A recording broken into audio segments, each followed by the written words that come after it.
तो दोस्तों आज हम एक्सप्लेन करने वाले हैं मूवी कड़प्पू। जिस मूवी से ये बताया जा रहा है कि सूर्या सर का जो कमबैक हो रहा है। ये मूवी एक कमर्शियल मूवी है, तो हम ज्यादा देरी नहीं करेंगे, वीडियो को देखते हैं, लाइक कर दीजिए और चैनल को सब्सक्राइब। ये मूवी आपको बहुत पसंद आएगा। तो चलिए शुरू करते हैं कड़प्पू मूवी की एक्सप्लेनेशन। मूवी के शुरुआत में हमको थोड़ा ब्रीफ दिया जाता है कड़प्पू देव के बारे में। असलियत में पुराने जमाने में हमको दिखाया जाता है घने जंगल में एक कड़प्पू देव की मूर्ति होता है, जहां पर अगर गांव वाले मुश्किल में होते हैं तो कड़प्पू देव की पूजा करते हैं। इनका एक रिचुअल भी होता है। वो लोग क्या करते हैं, वो लोग मिर्ची को अच्छे से रगड़ लेते हैं और उसको कड़प्पू देव के ऊपर लगा देते हैं एंड दुआ मांगते हैं। तब वो दुआ पूरा करने के लिए कड़प्पू देव खुद आते हैं। ये एंशिएंट टाइम से होता आया है।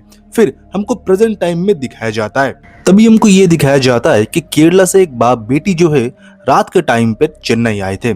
वो अपने बेटी की मेडिकल ट्रीटमेंट के लिए आए थे और उनके पास कीमती सामान भी होता है।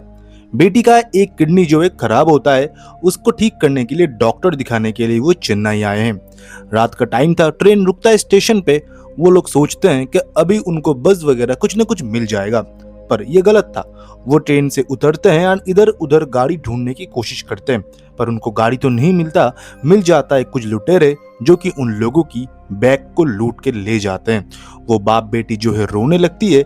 बाप पहले बिलखता है कि ये मेरी बेटी के ट्रीटमेंट के लिए है, पर चोरों को क्या पता, उनको तो बस पैसे से मतलब है। उधर से वो उस बैग को लेके चले जाते हैं। फिर हम देखते हैं वो बाप बेटी जो है पुलिस स्टेशन जाते हैं। पुलिस स्टेशन जाने के बाद वो सब कुछ बताते हैं, तो पुलिस उनको ही गलत ठहराता है और ये बताता है रात के टाइम ट्रेन से कौन एक लड़की को लेके उतरता है। मुझे तो लगता है तुम लोगों ने बैग छुपा दिया है, अभी पुलिस से ये डिमांड कर रहे हो कि वो चीज तुमको ढूंढ के दे दे। तब वो बाबा सब कुछ बताता है कि उसके बेटी के साथ क्या प्रॉब्लम है, उनको ट्रीटमेंट कराना है अपनी बेटी की, और उस बैग के अंदर 60 तोला सोना था जो कि बेटी की ट्रीटमेंट में खर्चा होंगे।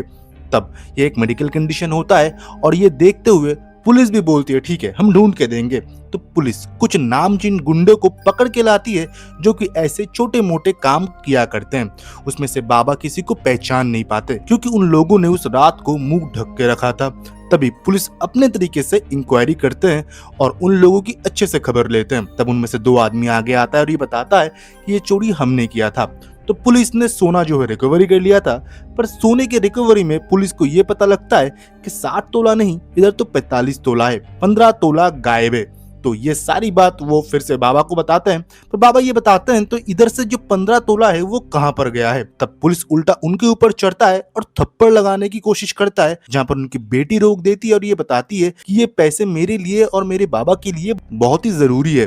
तब पुलिस ये बताते हैं तुमको तो इतना मिल रहा है ना, क्योंकि ये चोर तो चोरी करके बैठे नहीं रहेंगे, जरूर इसको कोई ना कोई बेचे होंगे, वो हम आगे जाके देखेंगे। बाबा खुद को समझाता है और वही सोना जब लेने की कोशिश करता है, पुलिस से बताता है ये सोना जो है चोरी का है। अगर तुम ऐसे ही ले लिए आगे जाके ये बताते हो कोर्ट में कि ये सोना जो है तुमको नहीं मिला पुलिस स्टेशन से, तो हम सबकी नौकरी जाएगी। तुमको ये सोना जो है कोर्ट के थ्रू ही वापस मिलेगा, कोर्ट में ये जमा होगा, तुम प्रूफ वगैरह देके ये सोना ले लेना। तब ये बाबा बताते हैं कि हमारे पास इतना टाइम नहीं है क्योंकि बेटी का ट्रीटमेंट कराना है, अगर आप अभी दे देते तो बहुत मेहरबानी होती। तभी एक पुलिस वाला ये बताता है कि तुमको बाबा कोई प्रॉब्लम नहीं होगा। बेबी कनन करके एक लॉयर है जो कि बहुत ही दयालु है और वो आपका पूरा सोना जो है आपको लौटा देगा जल्द से जल्द। अभी बेबी कनन के बारे में बता दूं, ये एक करप्ट लॉयर होता है। पैसे से हर एक चीज को वो खरीदता है, सिस्टम से लेके जज सब कुछ उसका सेटिंग होता है। जहां पर सब पैसे खिला के वो बिलीव करता है दुनिया का कोई भी केस जो है वो सॉल्व हो जाएगा। तो बेबी कनन के पास जब ये लोग जाते हैं, बेबी कनन बताते हैं ठीक है तुमको सोना जो है मिल जाएगा। तो प्रेजेंट टाइम में देखते हैं कि कोर्ट में और एक केस चल रहा था जो कि एक बिस्किट कंपनी का चल रहा था, जो कि एक राइस बिजनेसमैन खुद के पावर से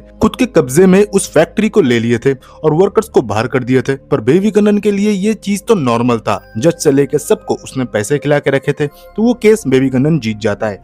और बाबा को भी बेबी कनन ये आश्वासन देता है कि जल्द ही आपको ये सब कुछ मिल जाएगा, अब चिंता मत करिए, फिलहाल तो मेरे जो भी जूनियर्स है उनको खाना वगैरह खिला दीजिए। तभी हम देखते हैं कि कोर्ट के कैंटीन में बेबी कनन और बेबी कनन के जितने भी जूनियर्स थे वो पेट भर के खाते हैं बाबा के पैसे पे। फिर हम देखते हैं 1 दिन 2 दिन ऐसे बहुत दिन बीतते जाते हैं और बाबा बस कोर्ट में जाते हैं, डेट के बाद उनको डेट मिलता है और बेबी कन्नन के जो जूनियर्स थे और वो खुद भी धीरे धीरे अपने एक्सपेंसिव बाबा के ऊपर थोपने लगते हैं। ऐसे करके जो बिल जो है 2 लाख तक पहुंच जाता है। बेबी कन्नन फिर एक दिन बाबा को आश्वासन ये देता है कि कल तुम्हारा केस का जो है वेयरिंग हो जाएगा और तुमको सारे सोने जो है मिल जाएगा। तो ही होता है। फिर हम देखते हैं उस दिन पुलिस वगैरह सारे रिकवरी करते हुए सोना भी लाता है, उसके साथ 15 तोला सोना ज्यादा भी, जो कि मिसिंग थे उधर से।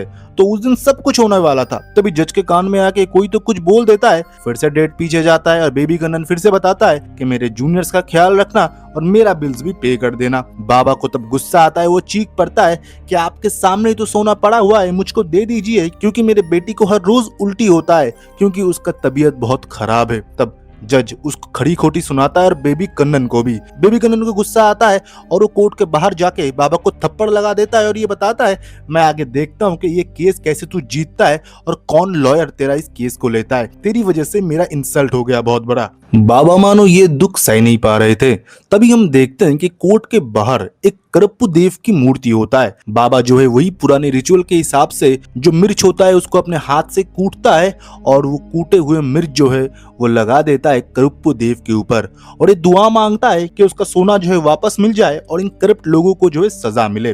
फिर उस दिन रात को हम देखते हैं बेबी कन्नन जाता है वही बिस्कुट कंपनी के मालिक के उधर, क्योंकि उसने बहुत बड़ा पार्टी थ्रो किया था, क्योंकि इतना बड़ा डील जो है बेबी कन्नन ने करा दिया था। तभी हम देखते हैं कि उधर करप्पू देव आता है और हर जगह जो है लाल हो जाता है।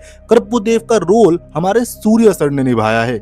वो एक एक करके सारे लोगों को मारते हैं एंड हम देखते हैं कि नरक के अग्नि में वो बेबी कन्नन को जलाने ही वाला था और उसको उसका गुनाह बताते हैं कि इस करप्ट तरीके से ये सिस्टम को तुम चला रहे हो, जो न्याय तुमको देना चाहिए वो न्याय तुम नहीं देते हो, जबकि तुमने काला कोट न्याय की वजह से पहना है। तब हम देखते हैं बेबी कन्नन ये बताता है कि इतना आसान नहीं है, अगर आपको मुझे मारना है तो मार डालिए, पर मेरे जैसे और भी आपको कोर्ट में मिल जाएंगे। अगर आप चाहते हो इसको जड़ से मिटाना तो कोई भी केस आप कोर्ट में जाइए और बिना रिश्वत के लड़के दिखाइए और जीत के भी। इस केस को भी आप बिना रिश्वत के जीत के दिखाइए। करप्पू देव को तब लगता है इसको इसके भाषा से ही जवाब देना पड़ेगा। फिर अगले दिन हम देखते हैं बाबा और बेटी फिर से और एक लॉयर ढूंढ रहे थे जो कि बेबी कन्नन के खिलाफ इस केस को लड़ सके और उनको सोना मिल सके। तब कोई भी केस लेने के लिए तैयार नहीं था। तभी हम देखते हैं कि करप्पू देव खुद आते हैं, वो भी लॉयर के वेश पे, और खुद को सर्वनन बताते हैं और वो केस लेने के लिए राजी हो जाते हैं। और कोर्ट में जाके जब पिटीशन देते हैं वो देखते हैं कि पिटीशन देने वाला जगह जो है मछली बाजार होके बैठा हुआ है,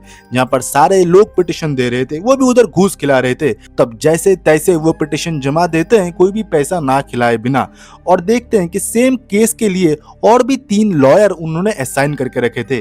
असलियत में ये जो 3 लॉयर्स है वो बेबी कन्नन के थे। वो ये चाहते थे कि फ्री में इनका केस लिया जाए और वो केस ऐसे ही चलता जाए। तब हम देखते हैं जो जज होता है वो बोलता है कि एक केस के लिए 4 लॉयर कैसे हैं, आप लोग आपस में बातचीत कर लीजिए कि कौन इस केस को लीड करेगा, क्योंकि इधर जो जज भी मिला हुआ है इन सब के साथ। फिर हमको कोर्ट के बाहर दिखाया जाता है एक औरत को जो कि आती है और ये बताती है कि उनके ऊपर लोकल एमएलए ने जो है मॉलेस्टेशन किया है और ये केस बहुत टाइम से वो करना चाहती है पर नहीं कर पा रही थी क्योंकि उनके ऊपर दबाव आ रहा था। तभी हम देखते हैं कि बेबी कन्नन आते हैं और ये बताते हैं ये केस जो है तुम विड्रॉल कर लो, नहीं तो एमएलए साहब के लोग जो है तुमको जीने नहीं देंगे। तभी हम रेड्डी को देखते हैं जो कि एमएलए साहब का खास होता है। वो ये बताते हैं कि ये रहा तुम्हारा केस का पेपर, अगर कोई लॉयर इधर से लड़ना चाहे तो लड़ सकते हैं, तुमको मैं एक मौका देता हूँ। पर कोई भी लॉयर नहीं था कि आगे आके उस केस पिटिशन को ले ले और कोर्ट में जाके लड़े। फिर हम देखते हैं ये सब कुछ दूर से करप्पू देव देख रहे थे पर वो नहीं जाते आगे क्योंकि उनको इसी केस को जीतना था। फिर हमको कोर्ट में प्रीति को भी दिखाया जाता है जो कि एक लॉयर होती है, वो भी इन बाबा और बेटी की मदद करना चाहती है। पर जब उन्होंने देखा कि सर्वनन मतलब करप्पू देव ने इस केस को उठाया है तो सर्वनन से वो अच्छे से बात करते हैं और ये बताते हैं पहले तो बेबी कन्नन के जो लॉयर्स है उनको उधर से हटाना पड़ेगा। तो प्रीति सर्वनन को उधर लेके जाते हैं। पहले तो सर्वनन अच्छे से उनसे बात करते हैं, केस से हट जाने के लिए बोलते हैं कि इनके लिए ये सोना बहुत इंपॉर्टेंट है और ये उनका है। पर ये जब नहीं सुनते तब करप्पू देव अपना पावर दिखाते हैं और पूरा समय को रोक देते हैं और एक एक करके इनके पास जो भी पेपर्स थे वो फाड़ना शुरू हो जाता है। पर ये दूर से छुप के देख रहा था बेबी कन्नन और वो उस करप्पू देव को ये बताते हैं कि तुमको अपने पावर्स को एकदम यूज नहीं करना, तुमको एज ए ह्यूमन बन के इस केस को लड़ना है, रिश्वत ना दिए बिना, कोई भी चीटिंग ना करे बिना, क्योंकि ये हमारा साम्राज्य है और तुमको इधर ऐसे ही चलना पड़ेगा कि अपने पावर का वो कोई भी यूज नहीं करेगा। फिर हम देखते हैं कोर्ट का हियरिंग खत्म हो जाने के बाद जब वो घर लौटने लगे थे, उनके साथ प्रीति भी होती है और वो बाबा और बेटी भी। तब रेड्डी के लोग उधर आते हैं और सर्वनन को समझाने की कोशिश करते हैं और गालियां देते हैं। प्रीति को लगता है कि अब तो इनका खेल खत्म है, क्योंकि सर्वनन का रूप जो है वो प्रीति भी देख चुकी थी। जब समय रोक लिया गया था तब करप्पू देव ने प्रीति को अपना अवतार दिखाया था। तब प्रीति सोचती है कि वो तो भगवान के साथ बैठी हुई है, भगवान इन लोगों को नहीं छोड़ेगा। पर हम देखते हैं कि करप्पू देव जो है वो चुपचाप बैठे हुए थे, क्योंकि उसको बेबी कन्नन को गलत साबित करना था। वो चुपचाप ये सब कुछ सहते हैं और उधर से उतर जाते हैं। रात में हम देखते हैं बाबा की बेटी जो है वो करप्पू को ये बताती है, मुझे लगता है कि इस केस में पुलिस भी इन्वॉल्व है, क्योंकि जो लोग थे जिन्होंने हमसे ये सब कुछ चुराया था वो पुलिस से कुछ तो बातें कर रहे थे। और हमको ये भी पता चला कि बेबी कन्नन पुलिस को कुछ बोलने पे वो 15 तोले सोने जो है वो बाहर आ चुके थे, तो पुलिस भी इस पे इन्वॉल्व है। तभी करप्पू बताता है, मैं ये सब कुछ कोर्ट में अगले दिन पेश करूंगा और हमारे लिए ये कोर्ट का राय होगा। तो कोर्ट में जाकर करप्पू सब कुछ बताता है और ये बताता है, आपके सामने अभी पूरे सबूत है माय लॉर्ड, आपको ये केस इन बाबा और बेटी के लिए देना ही पड़ेगा। और इस बात पे जज को गुस्सा आता है और ये बताता है, जज मैं हूं या तुम हो, मैं सुनाऊंगा राय। और इसी के साथ जज ये भी बोलते हैं, ये जो सोना है इनका कोई रसीद है इनके पास, इनको प्रूफ देना पड़ेगा कि ये सोना इनका है। और इसके साथ वो ये भी बताते हैं, तुम्हारे जो क्लाइंट है उनकी बेटी क्या कपड़े पहन के कोर्ट में आए हैं, ये कपड़े कोर्ट में आने लायक नहीं है। और ये बात सुन के उसकी बेटी ये बताती है कि मुझे एक डिजीज है, मुझे इसलिए ये कपड़े पहनने पड़ते हैं क्योंकि मुझे बार बार हॉस्पिटलाइज होना पड़ता है, और मेरे कपड़े से इस केस का क्या लेना देना, आप सारे लोग इस केस में मिले हुए हो। और इस बात पे जज को गुस्सा आता है और उसके बेटी को एक दिन के लिए जेल में रहना पड़ता है। पर रात में उसकी बेटी की तबीयत बिगड़ने लगी तो उसको हॉस्पिटलाइज करना पड़ा। डॉक्टर ने ये बताया कि 90% किडनी जो है उसकी खराब हो चुकी है। बेबी कन्नन को सब कुछ बाबा बताते हैं, पर बेबी कन्नन को दया नहीं आता। वो ये बताता है कि अगले दिन कोर्ट में मुलाकात होगी। फिर हम देखते हैं कि अगले दिन जब कोर्ट में हियरिंग वगैरह चल रहा था तभी हॉस्पिटल से ये खबर आता है कि बाबा की बेटी जो है इस दुनिया में नहीं रहा। तभी हम देखते हैं कि बेबी कन्नन के लॉयर्स जब ये सब कुछ पूछ रहे थे, बाबा तब टेबल में रखे हुए सारे गोल्ड जो है उनकी तरफ फेंक मारते हैं और ये बताते हैं, मेरी बेटी तो जिंदा नहीं बची, और वो रोने लगते हैं। करप्पू के आंखों में भी जो है आंसू था, मतलब गॉड रो रहा है। बेबी कन्नन फिर करप्पू को ये कोसता है और ये बताता है, देखा ना, सही रास्ते पे चलने पे इस दुनिया में तुमको कुछ भी नहीं मिलेगा। आज वो लड़की जिंदा नहीं है तुम्हारे वजह से करप्पू, तुमने ही उस लड़की को मारा है। फिर रात के टाइम पे हम देखते हैं रेड्डी के आदमी फिर से उस महिला को तंग करने लगी और उसको और एक चांस वो देते हैं और ये बताते हैं, ये रहा तेरा केस का पेपर, कोई भी लॉयर अगर हो कि एमएलए साहब के खिलाफ तेरे लिए वो केस लड़े तो मैं मान जाऊंगा। और वो कोर्ट पेपर नीचे फेंक देता है। तभी हम देखते हैं कि कडप्पू जो है उस पेपर को उठाते हैं और एक एक करके रेड्डी के सारे लोगों को कूटते हैं बहुत तबीयत से, और वो केस अभी ये लड़ेंगे। फिर हम देखते हैं कि प्रीति के सपने में जो है वो करप्पू देव आते हैं और इस केस के बारे में वो बताते हैं कि ये केस तुमको लड़ना पड़ेगा। तो अगले दिन प्रीति उस केस के पेपर को ले लेते हैं और प्रीति कोर्ट में इस लड़की के लिए वो केस को लड़ेगी एमएलए साहब के खिलाफ। और दूसरी तरफ बेबी कन्नन ये बताते हैं कि तुम्हारे साथ ये मोलेस्टेशन कब हुआ था। वो बताती है कि 2016 में, और अभी 5 साल बीत चुके हैं, तुम अभी क्यों इस केस को फिर से रीओपन करना चाहते हो, तो तुम 5 साल पहले ही करते। वो बताती है कि बार बार मुझे धमकाया गया, मुझे डराया गया, मेरी फैमिली को मारने की कोशिश किया गया, पर अभी मैं हिम्मत जुटा के आई हूँ। तभी हम देखते हैं बेबी कन्नन ये बताता है, मेरा जो क्लाइंट है वो अच्छे से चल भी नहीं पाता, उसके पैर में प्रॉब्लम है। पर तब मानो कुछ होता है, डिफेंस में जब वो सब कुछ बोल रहा था वो सब कुछ उलट जाता है और धीरे धीरे वो सारा सच्चाई बोलने लगा था कि असलियत में उस एमएलए ने ये सब कुछ किया है, इस लड़की को मोलेस्ट भी किया है और उसी के साथ बहुत सारे अलग अलग गुनाह भी उसने किया है। जज शॉक हो जाता है कि बेबी कन्नन क्यों सच्चाई बता रहा है। तब करप्पू अपना खेल चलता है और उसके साम्राज्य में अभी सारे लॉयर जो है सच बोलेंगे। तब हम देखते हैं जज ये बताता है कि इसको जो है कोर्ट के बाहर लेके जाओ, क्योंकि थोड़ी देर अगर रुकता तो वो भी फंस जाता। तब हम देखते हैं बेबी कन्नन बाहर जाता है और देखता है कि उसके सारे लॉयर्स दोस्त भी अभी सच्चाई बोलने लगे थे। करप्पू फिर उसके सामने आता है और ये बताता है, तूने ही बोला था कि ये तेरा साम्राज्य है, पर अब से ये करप्पू का साम्राज्य है और इधर सारे लोग सच्चाई बोलेंगे।